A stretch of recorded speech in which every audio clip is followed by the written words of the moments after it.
Hey there, I'm Elizabeth Huggins, registered dietitian here at Hilton Head Health.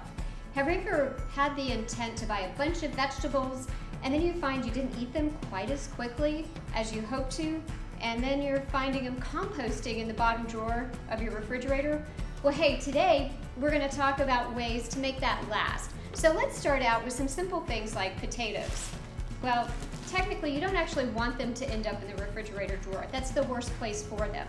So when you buy potatoes, you might find them either individually or perhaps packaged in a bag. And the thing about bags is potatoes like to breathe.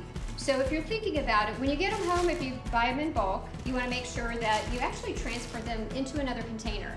So sometimes you might hear about putting them in a paper bag or a wicker basket and then covering them, because they also like to be dark. So they like to be dark, dry, and at a nice cool temperature. So, all right, let's move on. What about a tomato? So this little guy, he already has some bruises. And a tip, if you buy a tomato, if they're not quite fresh, well, definitely you want to leave them out on your countertop. You really don't want to put them in your refrigerator. The problem is when you put them in the refrigerator, it changes an enzymatic reaction that's going on that's helping them to ripen. So the other thing that happens is the refrigerator is a little bit too cool, and it actually causes them potentially to get kind of mealy.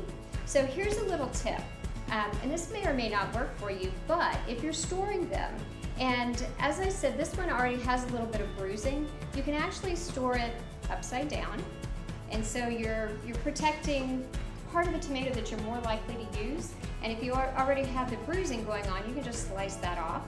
So it's kind of a nice handy little tip for storage. And then definitely you don't want them all piled up on top of each other. You want them spread out. So they're best on the countertop. There is an exception.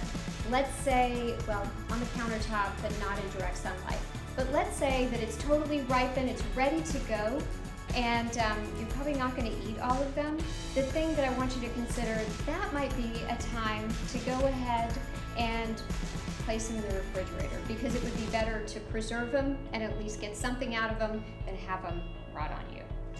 All right, so salad. I don't have lettuce with me, but let's say you purchase some nice fresh lettuce. That is the worst to find composting in the drawer later that week.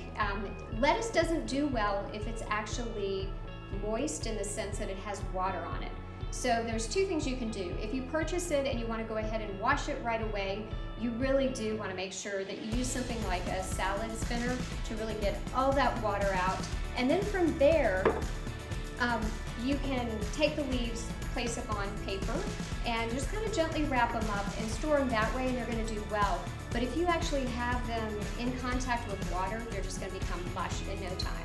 So I think with lettuce, any kind of vegetables, one of the things is you don't want to just have it tucked away and forget about it. So the other thing is, where are you storing it in the refrigerator? It turns out when it comes to something like lettuce, it really does matter who it's hanging out with. So if you happen to have an apple and you have your lettuce together, something like an apple will give off ethylene gas, and that causes things to ripen more quickly. And when it's in contact with your lettuce, it just causes it to rot very quickly.